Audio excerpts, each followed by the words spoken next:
नमस्कार दोस्तों, एक बार फिर से स्वागत है आपका हमारे YouTube चैनल पूरा ज्ञान सीखो में। दोस्तों आज हम इस वीडियो में बात करेंगे राजस्थान के सभी लोकसभा निर्वाचित क्षेत्रों के बारे में। दोस्तों राजस्थान में कुल 25 लोकसभा निर्वाचित क्षेत्र हैं, जिसमें आज हम इस वीडियो में बात करेंगे बांसवाड़ा लोकसभा क्षेत्र के बारे में। दोस्तों बांसवाड़ा लोकसभा क्षेत्र जो कि उत्तर भारत में स्थित है। बांसवाड़ा लोकसभा क्षेत्र की स्थापना सन 1952 में हुई थी।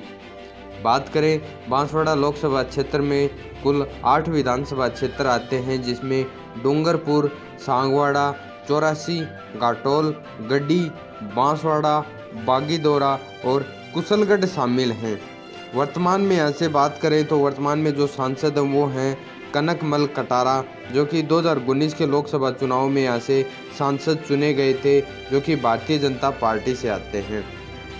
बात करें दोस्तों बांसवाड़ा लोकसभा क्षेत्र में सबसे पहले चुनाव की, तो जो सबसे पहले चुनाव 1952 में हुआ। 1952 का चुनाव भीखाबाई ने जीता, जो कि कांग्रेस पार्टी से आते थे। 1957 के चुनाव में भोगीलाल पांड्या ने चुनाव जीता, जो कि कांग्रेस पार्टी से ही आते थे। दोस्तों अगला जो चुनाव 1962 में हुआ। 1962 में बांसवाड़ा लोकसभा क्षेत्र से रतन लाल ने चुनाव जीता, जो कांग्रेस पार्टी से ही आते थे। उसके बाद में जो चुनाव हुआ 1967 में हुआ, जो कि हिरजी भाई ने जीता, जो कांग्रेस पार्टी से आते थे। दोस्तों 1971 के लोकसभा चुनाव में बांसवाड़ा लोकसभा क्षेत्र से हीरालाल डोडा ने चुनाव जीता, जो कि कांग्रेस पार्टी से आते थे। अगला जो चुनाव 1977 में हुआ।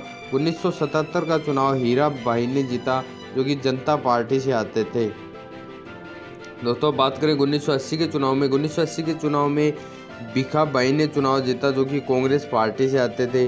दोस्तों अगला जो चुनाव 1984 में हुआ। 1984 के चुनाव में बांसवाड़ा लोकसभा क्षेत्र से प्रभुलाल रावत ने चुनाव जीता, जो कि कांग्रेस पार्टी से आते थे।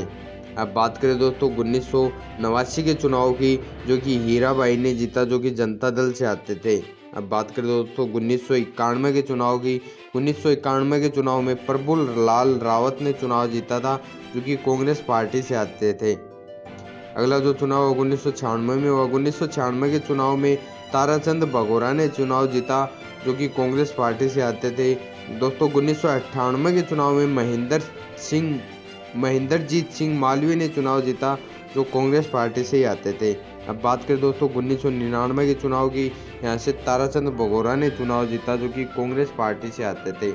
अगला जो चुनाव हुआ दोस्तों वो 2004 में हुआ। 2004 के चुनाव की बात करें तो यहाँ से बीजेपी की तरफ से धन सिंह रावत और कांग्रेस की तरफ से प्रभुलाल रावत के बीच में मुकाबला हुआ।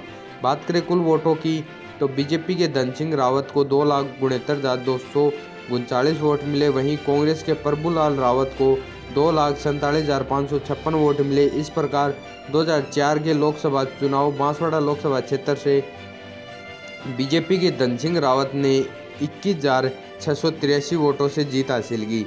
अब बात करें दोस्तों 2009 के चुनाव की।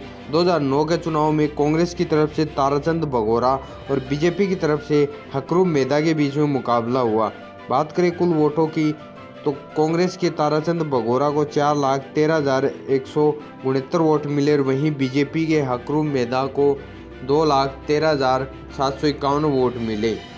इस प्रकार दोस्तों 2009 का चुनाव कांग्रेस के ताराचंद बघोरा ने 1,99,418 वोटों से जीता। अब बात करें दोस्तों 2014 के चुनाव की। 2014 के चुनाव में बांसवाड़ा लोकसभा क्षेत्र से बीजेपी के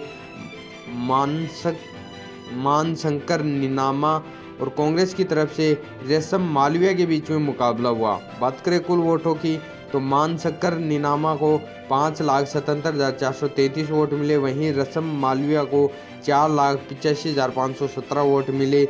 इस प्रकार 2014 का जो चुनाव है वो बीजेपी के मानशंकर निनामा ने 91,916 वोटों से जीता। अब बात करें दोस्तों 2019 के चुनाव की। 2019 के चुनाव में बीजेपी की तरफ से कनकमल कटारा और कांग्रेस की तरफ से ताराचंद बघोरा के बीच में मुकाबला हुआ। बात करें कुल वोटों की, तो कनकमल कटारा को 7,11,709 वोट मिले। वहीं ताराचंद बघोरा को 4,06,245 वोट मिले। और इस प्रकार 2019 का जो चुनाव है वो कनकमल कटारा ने 3,05,464 वोटों से जीता। अब दोस्तों देखना यह है कि 2024 के चुनाव में भाजपा की तरफ से और कांग्रेस की तरफ से किन किन उम्मीदवारों को यहाँ से मैदान में उतारा जाएगा, क्योंकि हर एक चुनाव में यहाँ से भाजपा और कांग्रेस की तरफ से हर बार नए उम्मीदवार उतारे गए हैं, चाहे वो उम्मीदवार चुनाव जीता हुआ हो या चुनाव हारा हुआ हो। अब देखना यह है कि 2024 के चुनाव में भी यही फॉर्मूला रहेगा, बांसवाड़ा लोकसभा क्षेत्र में या कनकमल कटारा को ही बीजेपी की तरफ से उतारा जाएगा। तो दोस्तों अगर ऐसी कोई जानकारी मिलती है तो हम आप तक ज़रूर पहुंचाएंगे। आपने अभी तक हमारे YouTube चैनल को सब्सक्राइब नहीं किया है तो प्लीज़ सब्सक्राइब करें, और आप अपने लोकसभा क्षेत्र के बारे में जानकारी चाहते हैं तो लोकसभा क्षेत्र का नाम कमेंट करें। धन्यवाद।